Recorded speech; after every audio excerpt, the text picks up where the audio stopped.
We need to understand that people in authority lie. People in authority will abuse every power that we relinquish to them. And right now, we are giving them the power to micromanage every bit of our lives 24 hours a day. They're going to know where we are. They're going to know the money that we spend. They're going to have access to our children. They're going to have the right to compel unwanted medical interventions on us.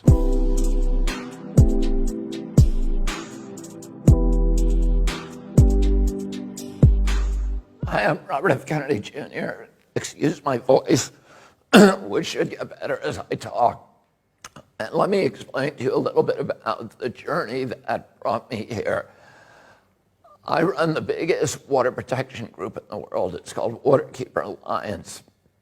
And back in the early 2000s, I was suing big coal-burning power plants in the United States for discharging mercury. At that time, and my only concern was the impact of the mercury on fish and on human health of the human beings who ate the fish. Around that time, it came to my attention that there was also large amounts of mercury in vaccines, much larger exposures to children than any child would ever get from eating fish. And so I began to address that, and we started an organization that was trying to have a very limited scope, which was trying to remove the mercury from vaccines. Little by little, I came to understand that there were larger problems with vaccines. And the central problem, and the one we were most deeply concerned with, was that vaccines in the United States were not safety tested. They have an exemption that is not available to any other medical product. And that exemption, which most people cannot even believe, is an artifact of CDC's legacy as the Public Health Service, which was a quasi-military agency. And at the time that the vaccine system, the vaccine program was launched, the purpose was a national defense purpose. And they wanted to make sure that vaccines could be quickly formulated and deployed in order to derail attacks by foreign countries with biological substances. So they removed the regulatory impediments, including the necessity to test vaccines, to safety test vaccines against placebos. And so my very narrow purpose in starting the Children's Health Defense was to address this problem and get vaccines properly safety tested. Because if they're not safety tested, nobody can tell you with any medical authority whether that vaccine is injuring more people than it's saving.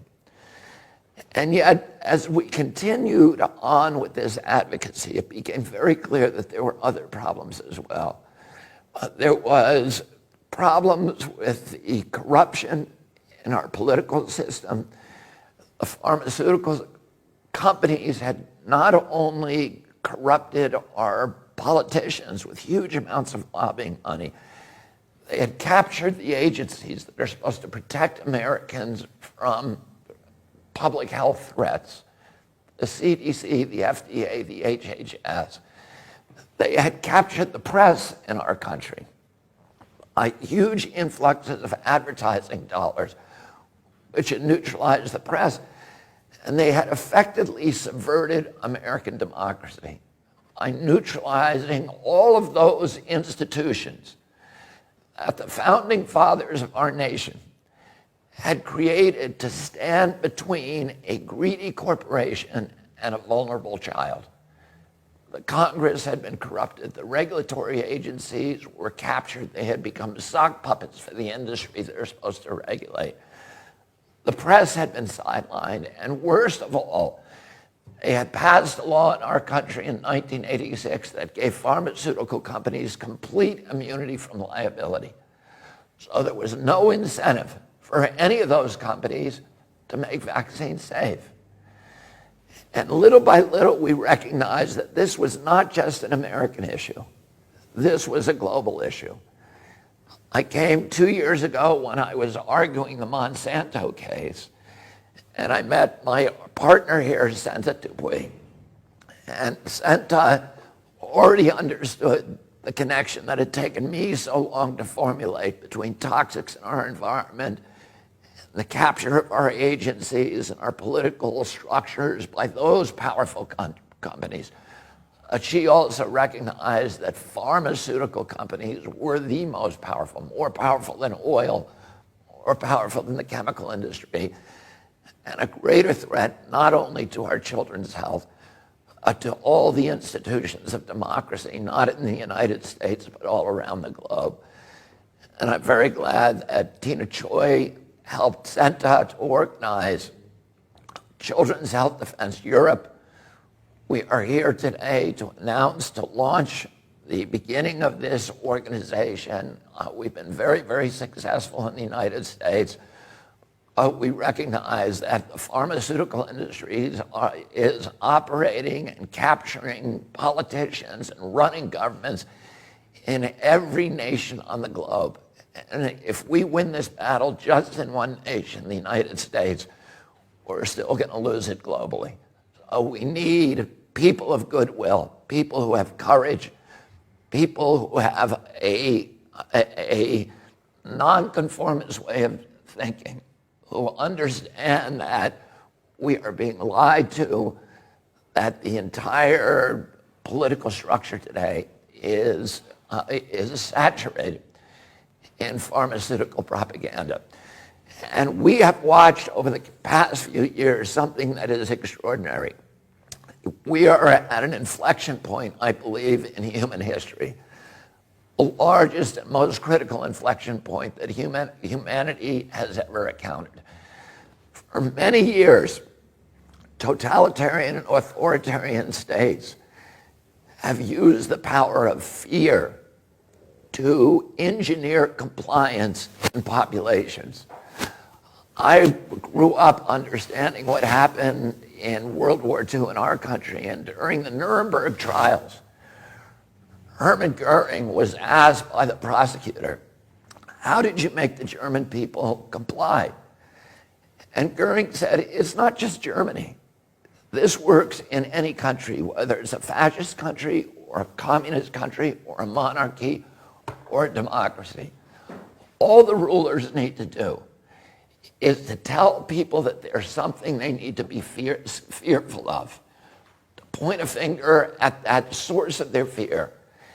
And you can make human beings do anything you want. You can make them go to slaughter like sheep. You can make them obey. During the same Great Depression that spawned Adolf Hitler, we were very lucky in our country that we had a leader, Franklin Roosevelt. And he said, the only thing we have to fear is fear itself. He understood that fear would drive us into totalitarianism.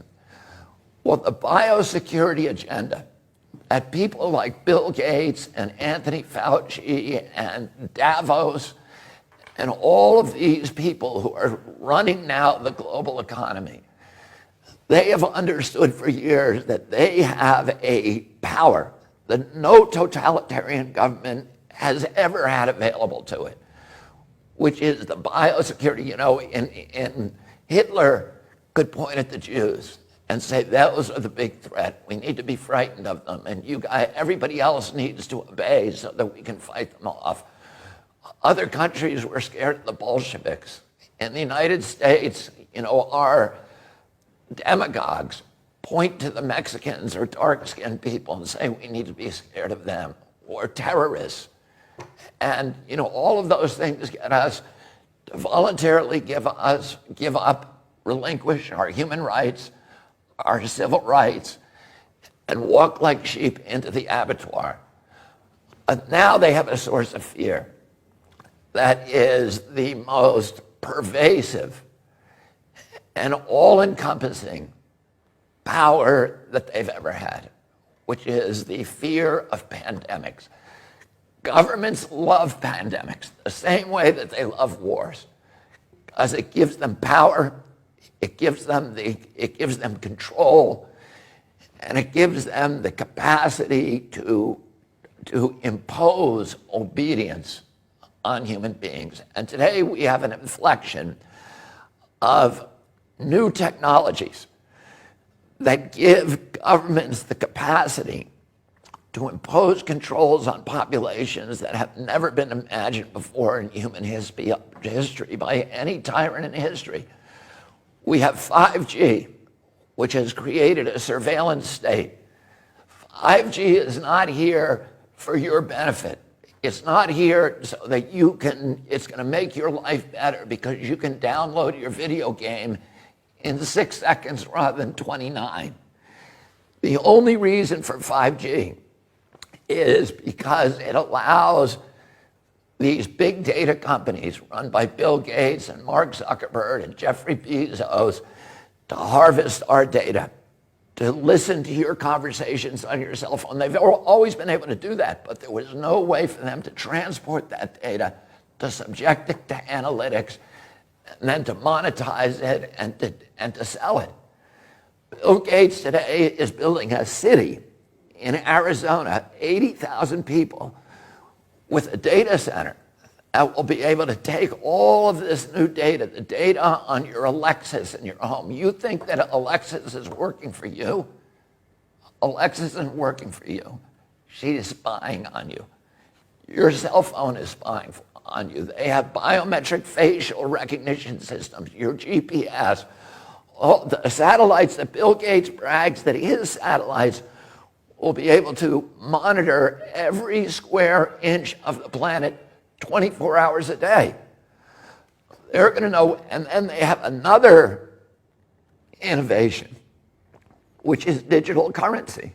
And once they have digitalized our currency and gotten rid of the cash economy, they have absolute control over us because they'll be able to tax every transaction. The banks will be able to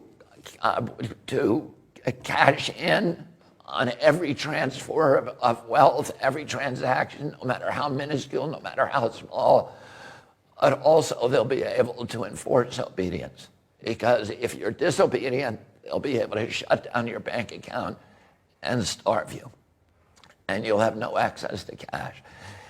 And many people argue that this pandemic was a plandemic, that it was planned from the outset, that it's part of a sinister scheme. I can't tell you the answer to that. I don't have enough evidence.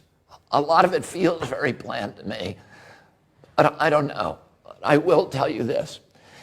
If you create these mechanisms for control, they become weapons of obedience for authoritarian regimes, no matter how beneficial or innocent the people who created them.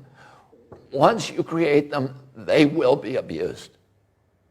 100% guarantee that they will be abused. And all of the people who are out on the street now, who are arguing with this new imposition that we're seeing all around us of authoritarian control, of people being told, wear your mask. And you know, I think everybody in Europe, everybody in Germany, everybody in the United States, if they were told, here's why you should wear a mask, here's the science that says it will help, here is the science that says it works, that you will stop transmission to other people, everybody would wear it with no problem. What we know is that we're not being dealt with honestly. We're being told, this is the science. But it's not, it's an appeal to authority. It's science because Tony Fauci and Bill Gates tell us it's science. We want to see the studies. We want to see the studies on hydroxychloroquine. We want to see the studies on whether the lockdown is killing more people than the coronavirus. We want to see real science and real risk assessments. And we are not going to take the word. My father told me when I was a child, people in authority lie. And we all, if we are going to continue to live in a democracy, we need to understand that people in authority lie. People in authority will abuse every power that we relinquish to them. And right now, we are giving them the power to micromanage every bit of our lives 24 hours a day. They're going to know where we are. We're going to know the money that we spend. They're going to have access to our children. They're going to have the right to compel unwanted medical interventions on us. The Nazis did that in the camps in World War II. They tested vaccines on gypsies and Jews. And the world was so horrified after the war, we signed the Nuremberg Charter. And we all pledged when we do that, we would never again impose unwanted medical interventions on human beings without informed consent. And yet in 2 years, all of that conviction has suddenly disappeared. And people are walking around in mass where the science has not been explained to them.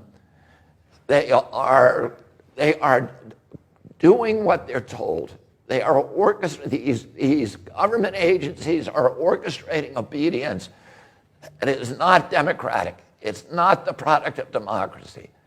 It's the product of a pharmaceutical-driven biosecurity agenda that will enslave the entire human race and plunge us into a dystopian nightmare where the apocalyptical forces of ignorance and greed will be running our lives and ruining our children and destroying all the dreams and dignity that we hope to give to our children.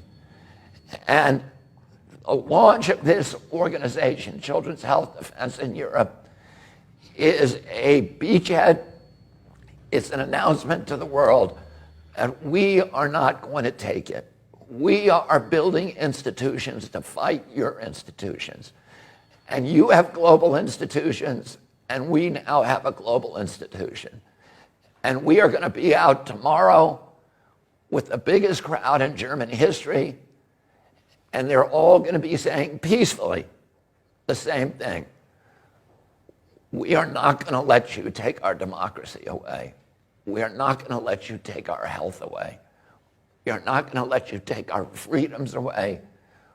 We are not going to let you take our children away. And I'm very proud of the people that I'm sitting at this table with, who are people who have the courage to challenge, to speak truth to power, and to think independently, and to break away from the orthodoxies that are enslaving so much of the human race. Thank you.